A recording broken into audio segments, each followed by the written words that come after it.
జవాబు నాకు త్వరగా.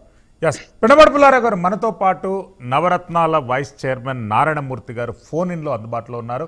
నారాయణమూర్తి గారు చెప్పండి.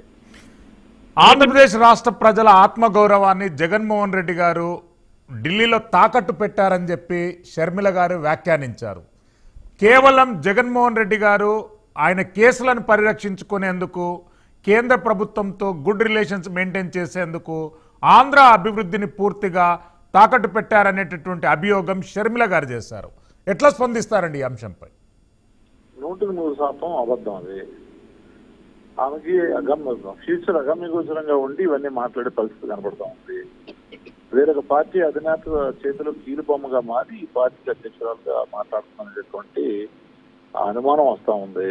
ఇంతకుముందు ఢిల్లీ పోయి దీక్ష చేసిన వాడు ఆ రోజు గవర్నమెంట్ లో ఉండి కూడా వాళ్ళే ఒప్పుకొని ప్యాకేజీకి చేసిన కార్యక్రమం చేశారు. డెఫినెట్ గా మేము చెప్తాం, మేము దీనికి కట్టుబడి ఉన్నాం. తప్పనిసరిగా మాకు ప్యాకేజ్ కావాలి, ప్యాకేజ్ అనేది మాకు అవసరం లేదు, మాకు స్పెషల్ స్టాటస్ కావాల్సిందని చెప్పాము. చెప్పి ప్రతిసారి కూడా ఢిల్లీ వెళ్ళిన ప్రతి క్రమంలోనూ ప్రతి ఒక్క ట్రిప్లోనూ కూడా జగన్మోహన్ రెడ్డి గారు మొదటి ప్రాధాన్యత దానికే ఇచ్చారు తప్ప వేరే దానికి ఏనాడు ఇవ్వలేదు.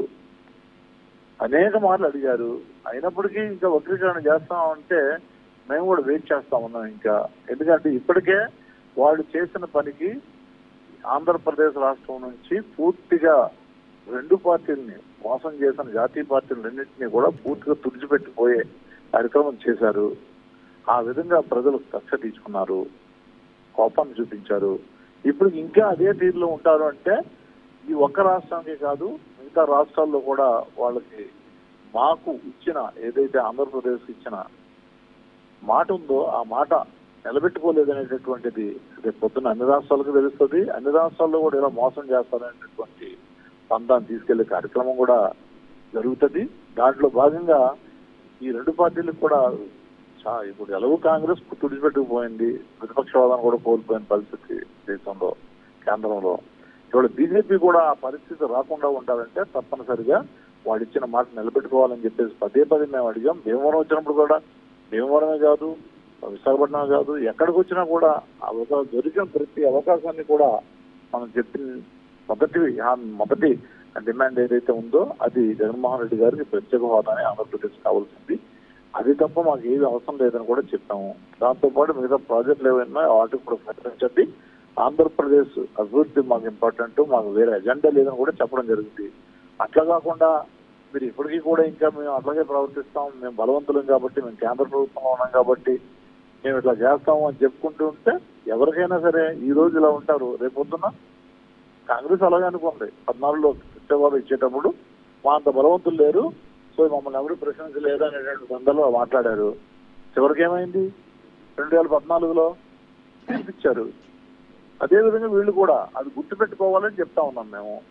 అంటే నారాయణమూర్తి గారు, అంటే విభజన హామీల అమలు గురించి రాష్ట్ర ప్రభుత్వం కీలకమైనటువంటి పాత్ర పోషించాలి, కానీ రాష్ట్ర ప్రభుత్వం సరైనటువంటి తరహాలో స్పందించలేదన్నటువంటి ఆమె వ్యాఖ్యలలో తప్పేముంది? మేము స్పందించలేదు అంటే తప్పు అన్నాం. స్పందిస్తా ఉన్నాం. కేంద్ర రైల్వే శాఖ మంత్రి అశ్విన్ వైష్ణవ్ గారు ఒక క్లారిటీ స్టేట్మెంట్ ఇచ్చారు. రాష్ట్ర ప్రభుత్వం రైల్వే ప్రత్యేక జోనుకు 53 ఎకరాల ల్యాండ్ కేటాయించినందుకే గత 5 సంవత్సరాల సంధి ఫైల్ పెండింగ్ లో ఉందనేటటువంటి వ్యాఖ్య మీడియా సమక్షంలో చేశారు. మరి ప్రభుత్వం ఎందుకు ఆలకించడం లేదా కోణంలో? ఇది చాలా దురదృష్టకరం.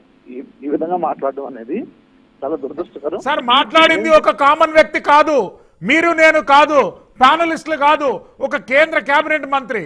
ఆయన చెప్పినటువంటి మాటలలో అబద్ధాలు ఎందుకుంటాయి?